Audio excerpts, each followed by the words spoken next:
Salve, salve pessoal! Hoje a aula vai ser de Revolução Industrial, ok? Bom, todo mundo sabe, claro que você sabe, qual país começou a Revolução Industrial? Sim, Inglaterra, ali mais ou menos a partir de 1760, segunda metade do século XVIII, portanto.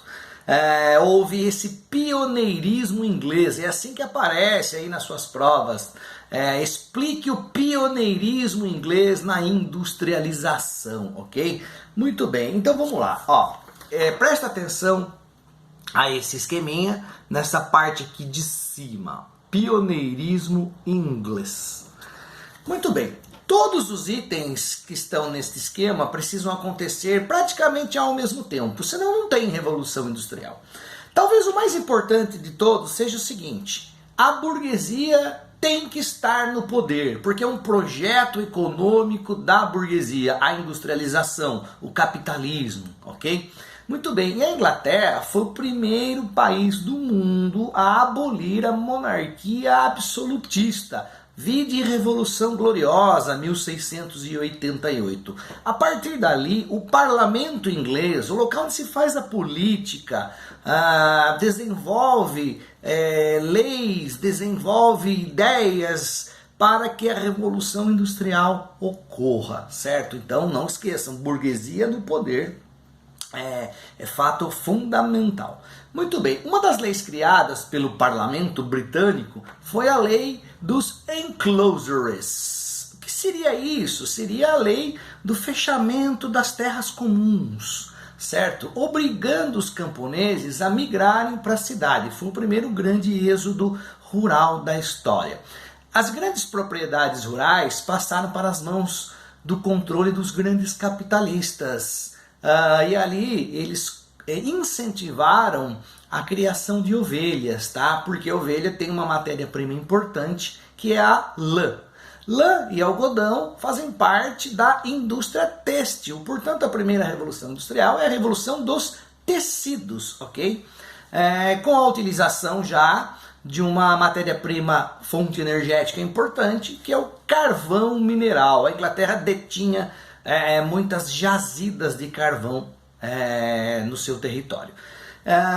E o capital acumulado veio da onde? Ao longo ali dos séculos XVI, XVII, XVIII, a Inglaterra tinha muitas colônias no ultramar, né? E essas colônias eram exploradas e essa riqueza chegou na Inglaterra. Também o ouro brasileiro chegou em grande quantidade na Inglaterra, porque Portugal, que colonizava o Brasil, né? Portugal era a metrópole colonizadora do Brasil. Durante a economia do ouro, retirou muito desse ouro e usou para pagar produtos manufaturados ingleses.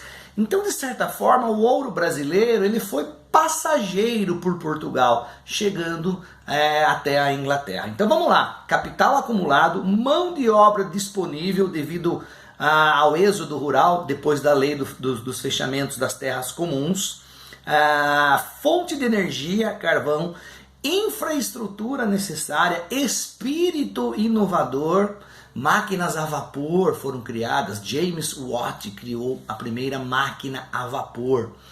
E assim, somando tudo isso, mercado consumidor, tem que ter gente consumindo. Aí você começa a entender por que a Inglaterra ela vai forçar as colônias americanas, né, da América a abolir a escravidão para aumentar o mercado consumidor a nível mundial, ok? Então a França não faz a sua revolução industrial ainda, porque a França era absolutista. A França vai fazer a revolução industrial mais ou menos 80 anos após a Revolução Industrial Inglesa, já na época de Napoleão Bonaparte. E aí tudo muda, né? Por quê? Porque você tem uma mudança tão radical na vida das pessoas e dos trabalhadores. Esse início de revolução industrial ela foi traumática, os trabalhadores sofreram muito, a exploração era gigantesca, tá? Então eu tenho aqui algumas imagens. Por exemplo, vejam que o trabalhador agora tem que se adaptar ao tempo e à velocidade da máquina. Eu diria que o trabalhador comum perdeu sua autonomia, perdeu suas ferramentas de trabalho, não consegue concorrer com a grande indústria. Isso faz com que o trabalhador venda a sua mão de obra para o empresário, aqui chamado já de burguesia, ok? Então, donos dos meios de produção, burguesia ou burgueses. E os trabalhadores, que a partir do século XIX também passam a ser chamados de proletários, tá? Prole, filhos, vocês vão entender na seguinte explicação aqui. Eu também vou mudar esse slide para vocês perceberem o que eu estou falando. Olha aqui, ó.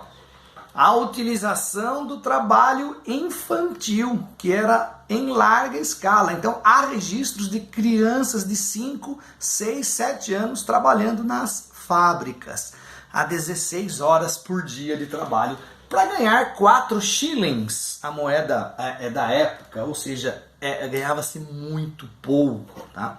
Tudo bem que a Revolução Industrial trouxe benefícios a longo prazo para a população, tirou muita gente da pobreza, enfim. Porém, nesse início, século XVIII e XIX, a situação dos trabalhadores era terrível. Tá?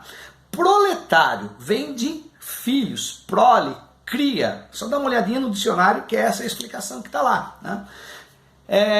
Ter muitos filhos era bom para as famílias dos trabalhadores, porque criança não ia para a escola, criança ia para a fábrica. Hoje tudo mudou, ter muitos filhos significa muitos gastos.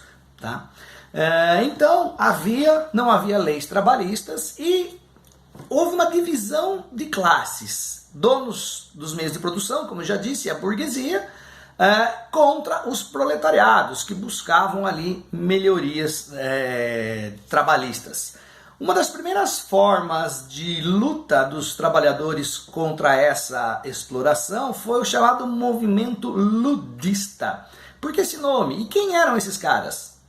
O nome vem de um dos líderes desse movimento chamado Ned Ludd, daí o nome ludista.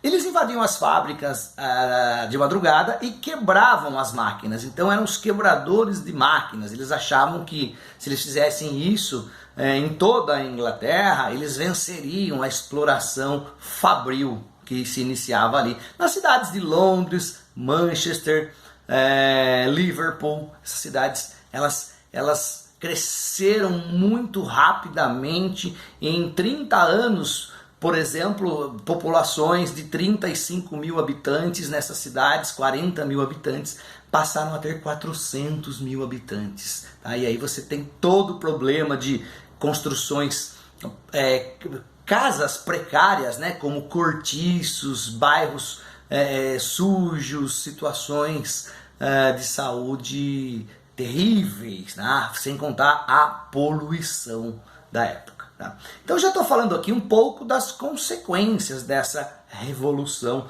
industrial. Ascensão da burguesia, triunfo do capitalismo industrial, lembrando que é a segunda fase do capitalismo, né? A primeira é o capitalismo comercial, lá dos séculos 16, 17 até o 18, ok?